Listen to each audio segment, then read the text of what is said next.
भारत के दिग्गज उद्योगपति और समाज सेवी रतन टाटा का 86 साल की उम्र में निधन हो गया।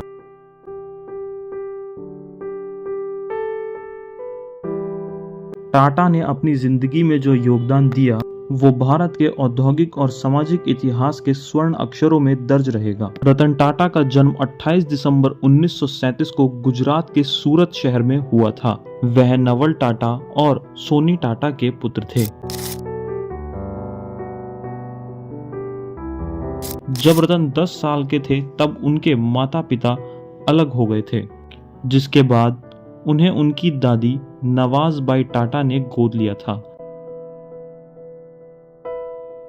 उनका बचपन कई चुनौतियों से भरा हुआ था, लेकिन उन्होंने कभी हार नहीं मानी।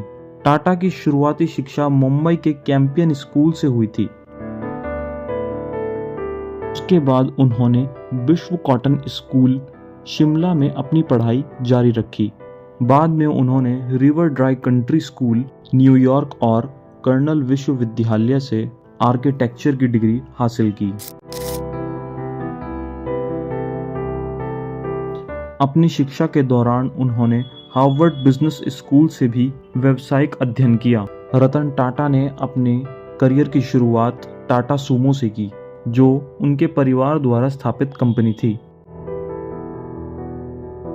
1991 में रतन टाटा जी ने टाटा कंपनी की भागदौड़ संभाली। उन्होंने अपनी दूरदर्शी नेतृत्व और अपने मेहनत के बल पर टाटा ग्रुप को एक नई ऊंचाइयों पर पहुंचाया। उनके नेतृत्व में टाटा ग्रुप ने कई अंतर्राष्ट्रीय उपलब्धियां हासिल की, जिनमें जैगुआर, रेंज रोवर, टाटा पंच प्रमुख हैं। रतन टाटा ने इस समूह को 100 से ज्यादा देशों में फैलाया और इसे एक वैश्विक ब्रांड तब्दील कर दिया। लेकिन क्या आप जानते हैं, रतन टाटा ने शादी नहीं की थी। बताया जाता है कि रतन टाटा को 4 बार प्यार हुआ, पर एक बार भी शादी नहीं हो पाई। रतन टाटा ने कभी सिमी ग्रेवाल को डेट किया था। दोनों रिलेशनशिप में थे और यह खुलासा खुद सिमी ने 2011 में ई टाइम्स के एक इंटरव्यू में किया था। हालांकि कुछ साल बाद इनका यह रिश्ता टूट गया, लेकिन वे फिर भी अच्छे दोस्त रहे।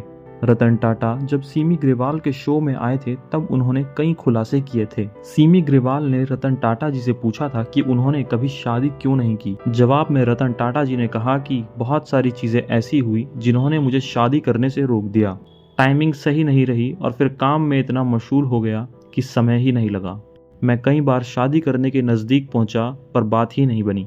रतन टाटा ने अपने एक इंटरव्यू में अपने पहले प्यार के बारे में बताया कि जब वह लॉस एंजलिस में थे तब उन्हें वहां एक लड़की से प्यार हुआ और लगभग शादी होने ही वाली थी, लेकिन तभी उन्होंने वापस जाने का निर्णय ले लिया क्योंकि वह 7 सालों से अपनी दादी से नहीं मिले थे और दादी की तबीयत ठीक नहीं थी। इसीलिए मैं उनसे मिलने वापस भारत आ गया और यह सोचा कि जिससे मैं प्यार करता हूँ वह शादी करके मेरे साथ भारत आएगी। लेकिन साल 1962 में भारत और चीन युद्ध की वजह से वह शादी नहीं हो पाई और उनके माता पिता भी इस बात से सहमत नहीं थे और वह रिश्ता टूट गया। रतन टाटा ने यह बताया कि पत्नी और परिवार ना होने की वजह से उन्हें काफ़ी अकेलापन महसूस होता है और वो इसके लिए तरसते भी थे, लेकिन कभी कभी इस बात की आज़ादी का आनंद लेते थे कि मुझे किसी और की भावनाओं और चिंता करने की ज़रूरत नहीं है। रतन टाटा का यह जीवन उनके व्यक्तित्व के साथ साथ उनके समर्पण को दर्शाता है। नमस्कार भारत की ओर से उन्हें विनम्र श्रद्धांजलि।